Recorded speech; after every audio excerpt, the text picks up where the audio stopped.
In the quiet town of Ashpine, Oregon, a bright morning in 1986 began just like any other.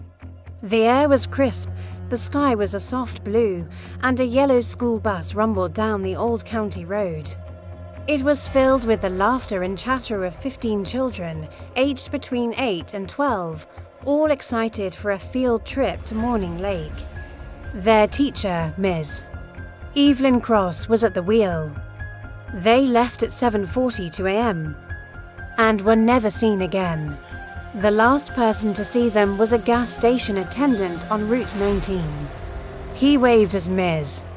Cross filled up the tank. From there, the road bent into the dense woods, and then nothing. It was as if the bus, the teacher, and 15 children simply vanished into thin air. There were no tire tracks leading off the road, no broken glass, no sign of a struggle. It was a complete and total disappearance. For days, a massive search operation unfolded. Hundreds of volunteers and professionals combed every inch of the forest and shoreline. Helicopters sliced through the sky, scanning the landscape from above. Divers plunged into the murky depths of Morning Lake, their lights cutting through the darkness. Search dogs tracked the scent, their barks echoing through the trees, only to lose it abruptly at the edge of the woods. It was as if the bus had been swallowed whole by the earth itself. Initially, authorities suspected a tragic accident. The most logical theory was that the bus had somehow veered off the road and sunk deep into the lake, hidden from view. But extensive sonar scans of the lake bed turned up nothing. The water held no secrets, no wreckage, no answers. As the search dragged on, more sinister theories began to surface.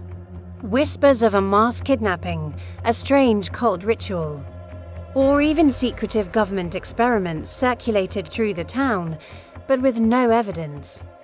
No ransom note, and no suspects, these theories remained just that wild speculation. As the months turned into years, the story of the Ashpine school bus faded from the national headlines, replaced by newer tragedies and fresher mysteries. But for the families left behind, the silence was deafening, a constant, aching void. There was one person for whom the mystery was a daily torment, Lana Whitaker. She was supposed to be on that bus. A fever had kept her home that day, a simple twist of fate that saved her life, but cursed her with a lifetime of survivor's guilt. Decades later, as if drawn by an unseen force, Lana became the sheriff of the very same county that had buried the mystery of her childhood friends. For nearly 39 years, Morning Lake held its secrets tight, wrapped in layers of silence and fog. And then, in late 2025, the ground finally decided to give them up. A construction crew, clearing land for a new hiking trail deep within the overgrown forest, made a startling discovery. There, far from any known road, lay the rusted, skeletal frame of a yellow school bus.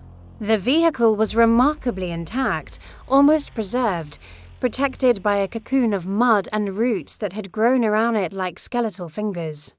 Investigators flocked to the scene. The inside of the bus was a chilling to blow.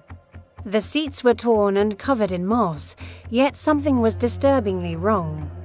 There were no bodies, no skeletons, not a single human trace of the 16 people who had vanished. What they did find, lying on the driver's seat, was a school notebook. It was water damaged, but the ink was still legible. Inside, written in a shaky, frantic hand, were the names of the missing students. But scrawled among them were strange, terrifying phrases.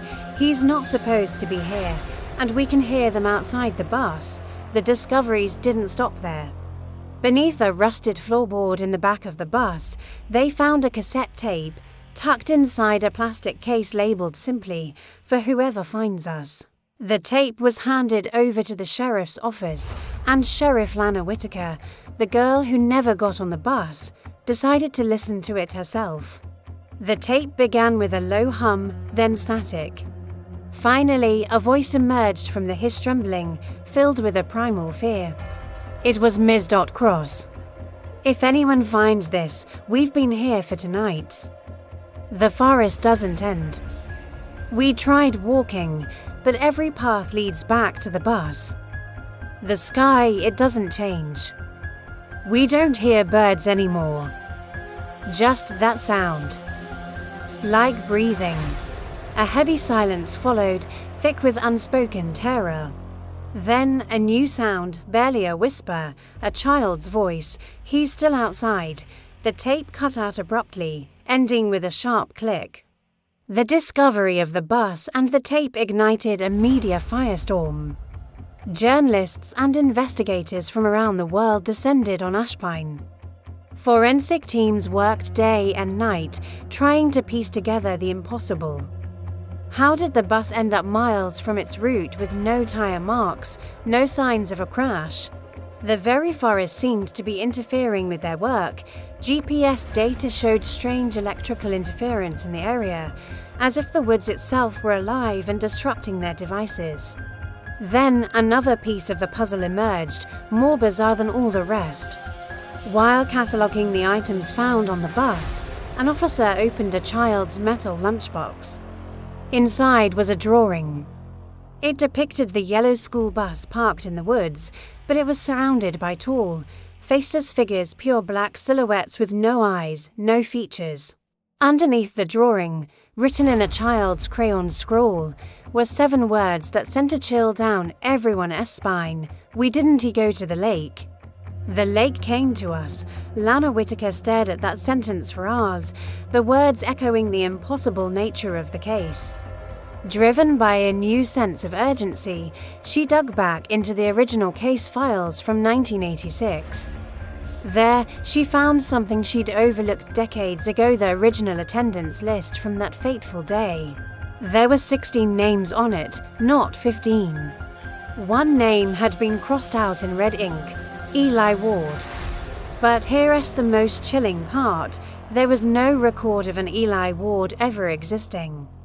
No school enrollment, no birth certificate, no family, no missing persons report filed for him. It was as if someone or something had inserted a ghost into the record and then erased every trace of him afterward. Weeks later, Lana returned to Morning Lake, the child's drawing clutched in her hand.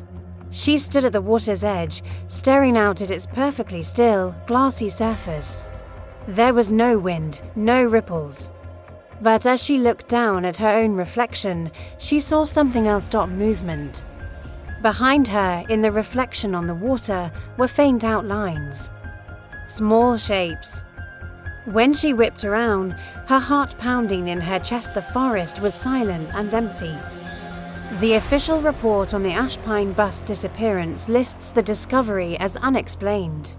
The notebook, the tape, and the drawing are now locked away in an evidence vault, sealed under restricted access.